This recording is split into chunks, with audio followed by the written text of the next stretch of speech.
बाबू अमर रहे, बिजू बाबू अमर रहे, बिजू बाबू अमर रहे, अरे बिजू बाबू अमर रहे, बिजू बाबू अमर रहे, बिजू बाबू अमर रहे, बिजू बाबू। भारत वर्ष मुक्ति आंदोलन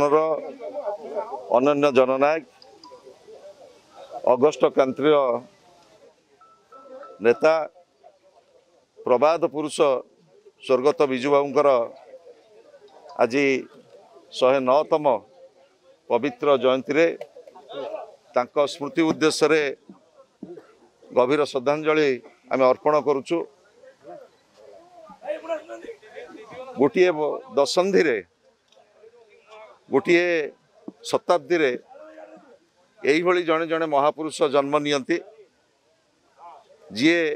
गोटे जातिर परिचय आमे योजना करुचु गोटे दशंधि दुई दशंधि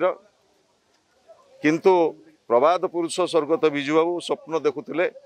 गोटे जातिर भविष्यत 100 वर्ष पर मो राज्य कोठी थिबो 100 वर्ष पर ओडिशार विकास को जगार पहुंची थिबो से थिले स्वप्नद्रष्टा एवं ओडिशा विकासर बिंधाणी विशेषकर 60 दशक नौ वाणिज्यर मुखशला पारादीप बंदर ठू आरंभ करी राउरकेला इंजीनियरिंग कॉलेज ठू आरंभ करी सुनाबेड़ा बीच पर्यंत तांकर अवदान को आज आमे समस्ते स्मरण करुचे। विशेषकर त्रिस्तरीय पंचायत राज व्यवस्थार आद्य प्रवर्तक हिसाब रे 90 दशक प्रबाद पुरुष बिजू बाबू त्रिस्तरीय पंचायत राज व्यवस्था राज्य रे लागू करथिले एवं भारत वर्षर प्रथम जननेता जी महिला मानक 33% पंचायत राज व्यवस्था रे संरक्षण पाई प्रावधान करथिले। एभली जने युग पुरुष एवं एभली जने स्वप्नद्रष्टा नेता जी देखि पारुथिले आगो को 100 वर्ष आगो को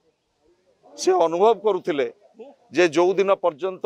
माँ मान को सम्मान दिया जायनी से पर्यंत ओडिशार विकास हो पारिबो नाही। जोथि पई पंचायत राज व्यवस्था रे 33%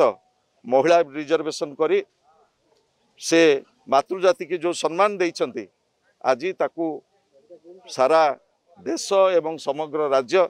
आज ताकू ग्रहण करछि। यही भली जने प्रबाद पुरुष जी ओडिशार विकासर बिंधाणी थिले ओडिशार अस्मिता थिले ओडिशार स्वाभिमान थिले तांको प्रति ओडिया जाति आज 109तम जयंती रे श्रद्धांजलि अर्पण कला बेले आमे समस्त संकल्प नबा तांकर प्रदर्शित मार्ग तांकर चिंता चेतना आम समस्त को प्रेरित करू। अत्यंत दुर्भाग्यर सहित आमको कहिबाकू पड़ुचे ओडिया जातिर जी परिचय ओडिशा रे ग्रामीण शिल्पर जी प्रवर्तक एवं भारत वर्षर अनन्य जननायक जी त्रिस्तरीय पंचायत राज व्यवस्थार आद्य प्रवर्तक से जो कथा चिंता करुले देश चिंता करुला तार 10 वर्ष पर दीर्घ 3 दशंधि ऊर्ध्व समय धरी राज्य सरकार पंचायत राज व्यवस्था रे बिजू बाबूंकर असीम योगदान पाई मार्च 5 को पंचायत राज दिवस हिसाब रे पालन करी आसुला। दल आज कौ सरकार अच्छी काली कौ सरकार आसीबो सरकार गोटे प्रभावमान प्रक्रिया किंतु दुर्भाग्यर कथा ये डबल इंजिन सरकार जो भली भाव रे प्रबाद पुरुषों प्रति जो असम्मान प्रदर्शन करचंती ताको ओडिया जाति केबे भी क्षमा दबन। मु देखुतली गला काली गणमाध्यम रे गोटे पत्र ओडिशार मुख्यमंत्री कर दस्खत रे नवीन बाबू को पाखु पठा जाइछ। ये पत्रटी नवीन निवास पाखरे पहुँचवा पूर्वर गणमाध्यम रे जो भली भाव रे सर्कुलेट करा जाइछि चिठी टिके आमे ताकू तीव्र भाव रे निंदा करूछु। एइथि पई निंदा करूछु आपण माने देखिथिबे जेतेबेले नूतन सरकार गठन होला मोहन माझी सरकार जेतेबेले शपथ नउतले से दिन विरोधी दल नेता पूर्वतन मुख्यमंत्री श्रीयुत नवीन पट्टनायक जो भली भाव में सेठी उपस्थित रही भारत वर्षर गणतांत्रिक इतिहास रे जो मर्यादा जो परंपरा सृष्टि करथिले आमे आशा करूथुलु ठीक सही भली भाव में अनुरूप भाव में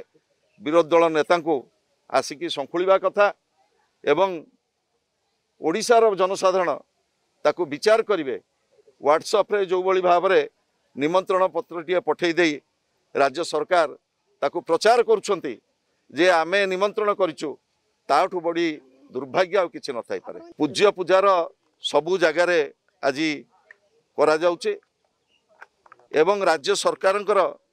यही जो आभिमुख्य ताकू आमे कड़ा भाषा रे निंदा करुचु। प्रबाद पुरुष केवल गोटे दल जाति धर्म वर्ण निर्विशेष सीमाबद्ध नुह से ओडिया जातिर परिचय ओडिशार अस्मिता एवं ओडिशार 4.5 कोटी जनसाधारण आज विचार करिवे